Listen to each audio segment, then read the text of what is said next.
Alrighty folks, this is Buddy Club Gardening again. This is Jamie. This isn't going to be really a gardening video. This is kind of a new passion. This is barbecuing or smoking, slow cooking stuff on a smoker that I got now. This is a Brinkmann smoking pit. This thermometer obviously I think is just going to be garbage, but anyway, this is a new smoker that I got. I used to have one built out of a 55-gallon drum.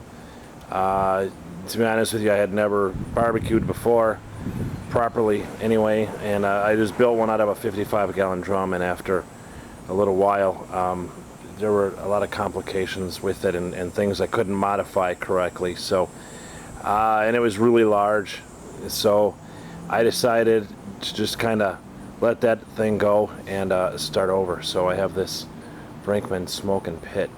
Now I've seen on YouTube here that there's quite a few people with these, and they've been modifying them, and I've learned quite a few different things to do.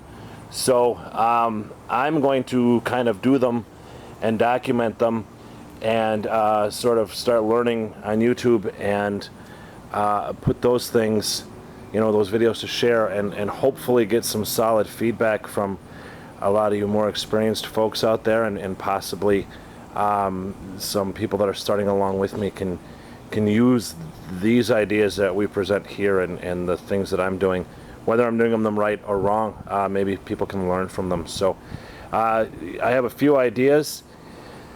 First of all, I think I'm going to end up with my smokestack here. It's not welded on or secured, so I'm going to have to get something to do with that.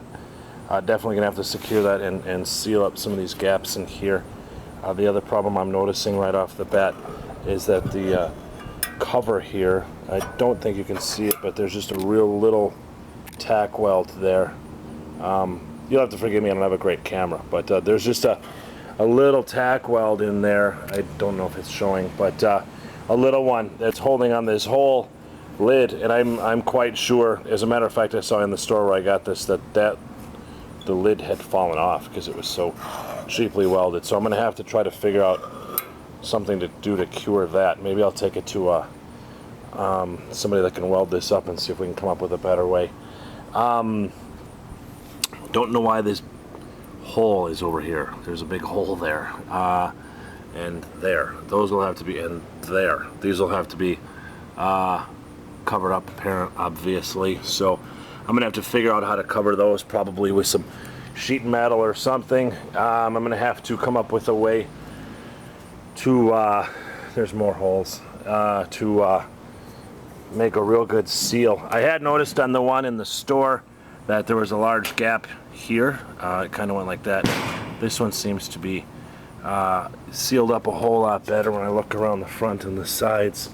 I am, however, going to get a gasket, a heat-resistant gasket, and somehow figure out how to mount it in here somewhere. I don't really have a solid edge to put it on. This is very thin.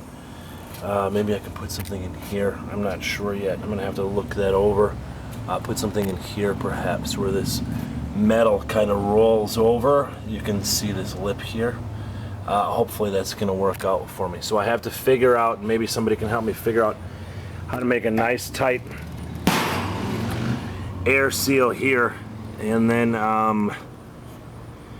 get that rectified. So that's one thing that I want to take care of. Another thing I want to do is what I see a lot of folks doing with their smokers is here where the smokestack goes up and out.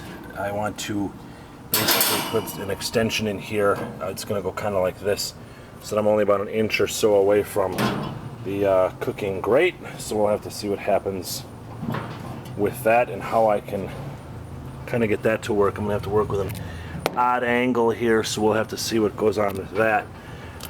It's going to be, relatively difficult at first. There's another gap I'll have to plug up. There's a big air right there I'll have to fix. This particular, what I'm going to do is, here, I'll show you what I'm going to do. I'm going to take this Aluminum flashing. It's 10 inch by 10 feet. It's awfully thin. This is really, really thin stuff, almost like a soda can. So what I'll do is I'll actually take this, I'll make a couple layers perhaps. I'll tuck it up into here, and where it comes out of the smoker, where it stands proud out here, I'm going to take a hose clamp here, and I'll tighten everything up so that it stays nice and tight and doesn't loosen or flare out on the bottom. And then throw a screw through there, a self-tapping screw, to get all that squared away. So that'll be one modification I'm going to do right off the bat. Another one, I know that I'm going to have to, with my smoker box, that presents me a couple questions right off the bat. Here's a huge hole in here for heat to be shooting all over the place, and if I don't close something off up top, all the heat's going to go right up through there and into my chamber and keep everything super hot and create weird spots, and it'll be really hot on one side and not the other, and so I have to fix that. What I do have in this one, this came with some sort of a, this was a tray for coals, for charcoal. It's a charcoal tray. If you use this item as a grill, I'm not going to do that, so I took what is, in essence, the charcoal tray here, and I inverted it, and instead of having the rounded off bottom spot all exposed and having a lot of air, I'll put this, I think, in here, up tight, hopefully, to the wall of the smoker box, of the chamber and the fire box.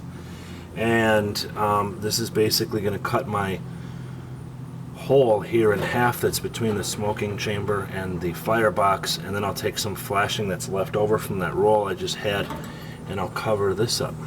And I think I'm going to have it so that it kind of baffles down, or it angles down like this, and hopefully directs all that heat down below this, so that the heat stays down there and the smoke starts coming up through everything real nice.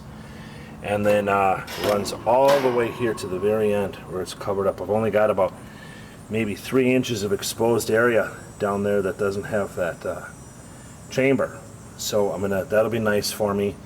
And then I think what I'm going to do is get some, I've also seen this on a lot of YouTube videos. I'm going to take some, I think, fireplace brick, and I will wrap them in aluminum foil and put them on top of this baffle, I guess it is now, so that it radiates heat.